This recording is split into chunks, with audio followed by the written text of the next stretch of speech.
Is it possible, since the feminist revolution has brought some good to the world, oh, Dajjal is not a fool. Dajjal is someone created by Allah. Dajjal is someone who is programmed by Allah. It is not Shaitan who has created Dajjal, Allah has created him. And Allah has programmed Dajjal. Can Allah create evil? قُلْ أَعُوذُ بِرَبِّ الْفَلَقِ مِنْ شَرِّ مَا خَلَقَ. Say, I seek refuge with the Rabb of the Falaq,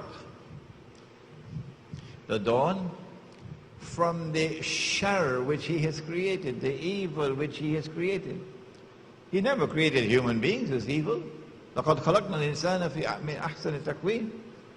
Human beings have been created in the best form. وَلَقَدْ كَرَّمْنَا بَنِي آدَمَ. And we have honored the progeny of Adam. Human beings are not created evil. Iblis was not created evil, no. Iblis chose to disobey. So where is the evil that Allah created? Where? The evil that Allah created cannot be other than Dajjal and Gog and Magog.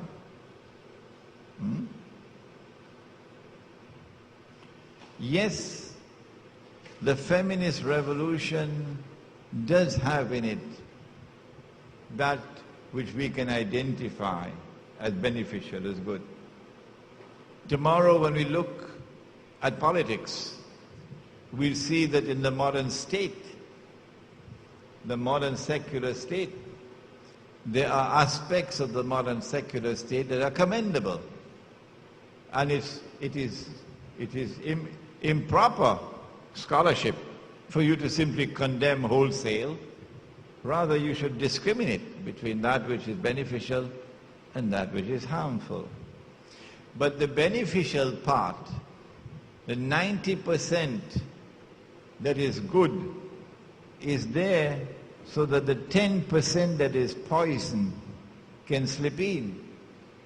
So don't pay attention to the 90% that is good and in the process ignore the 10% that is poison, because that is there to allow this to penetrate you.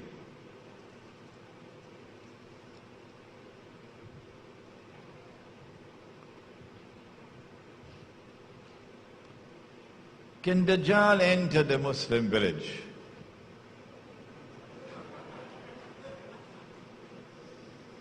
When Tamim ad-Dari met Dajjal on that island, which we said was Britain, and he had questioned Tamim ad-Dari, among other things, about is there any water left in the Sea of Galilee. He then declared, I am Dajjal. And he warned that I will enter every town and every city. But he never mentioned villages. And as a consequence of that statement of his, we can now understand why, for the first time in human history, for the first time, we have the phenomenon of the emergence of mega cities, 20 million people in a city, 10 million people in a city, 50 million people living in what can best be described as the equivalent of a fowl coop, the place where you keep fowl, in Hong Kong. See how they live in Hong Kong. In Singapore, one generation and a second and a third generation, and from generation to generation, all that you know is living in a flat. That's all. You never have the earth underneath your feet. You can never play amongst the flowers. You come outside of your front door. You're living always in an apartment. Mega cities. Because Dajjal will find it easier to control mankind, easier to corrupt and destroy people when he has them in these large conglomerates, the cities.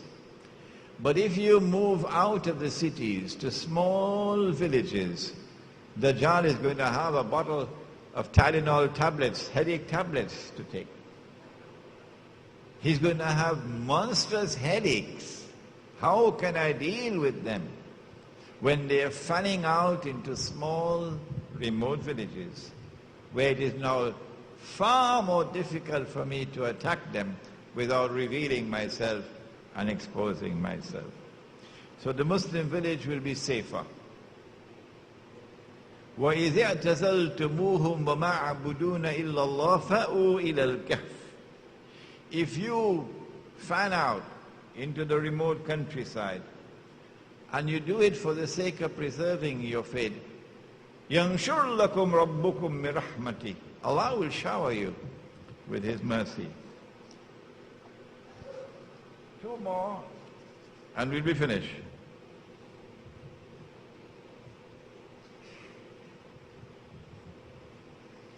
The hadith on Sham and Yemen. Allahumma barik lana fi Shamina wa Yemenina. We leave this question for tomorrow.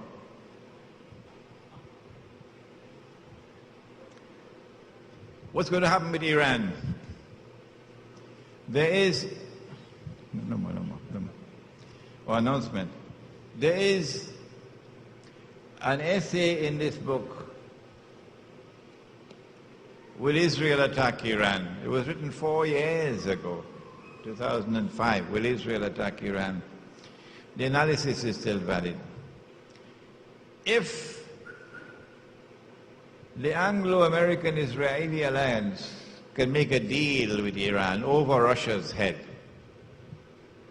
to bypass Russia and make a deal with Iran, that we'll offer you Shia control over the Sunni world, and Iran accepts that deal and dismantles whatever Israel considers to be a threat, then there will be no attack on Iran. But the direction in which we are moving is one in which Iran is increasingly demonstrating a preference for an alliance with Russia,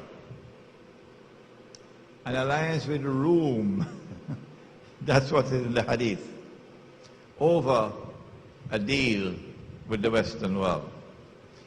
So long as Iran remains in that state of preferring an alliance with Russia, it is inevitable that they'll eventually attack Iran. This is the end of this session, and tomorrow we come back for the last day of the retreat. At 5 o'clock, here we are. Buses will be here at 4:30 sharp, and we'll be leaving at 5 o'clock sharp to Islamic Missionaries Guild, one of the organizing bodies, in a place called Kelly. Those of you who are interested in doing some shopping, you get on one bus, while the others who want to have dinner will go on the other bus to Kelly. So the first bus you have to do without dinner. No, I'm only kidding. Assalamu alaikum wa rahmatullah.